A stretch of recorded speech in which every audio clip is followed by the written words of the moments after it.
নমস্কার।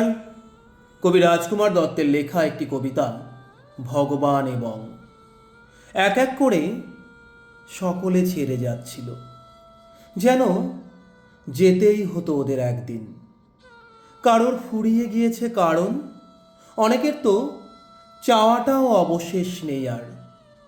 আমি দিয়ে থুয়ে অঙ্ক কষে খাতায় টুকিনি কিছু, যে ওদের হিসেব করে ধরে রাখবো।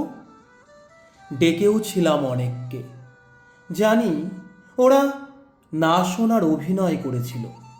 কিন্তু দূরে ওটা কে গো বন্ধু, আমাকে হাপুস নয়নে ডাকছে। গিয়ে দেখি আমার ঘরের সেই ছবিটা, যাকে শিউলি কুড়িয়ে এনে কত মালা পরিয়েছি। আমি ছলো ছলো নয়নে বলি, সে কি তুমি এখানে কেন প্রভু?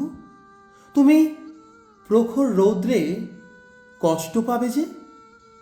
তিনি মুচকি হেসে আমার কাঁধ ছুঁয়ে বললেন, চল, তুই আর আমি মিলে ওই পথে যাই চলে, যে পথে শুধু শান্তি।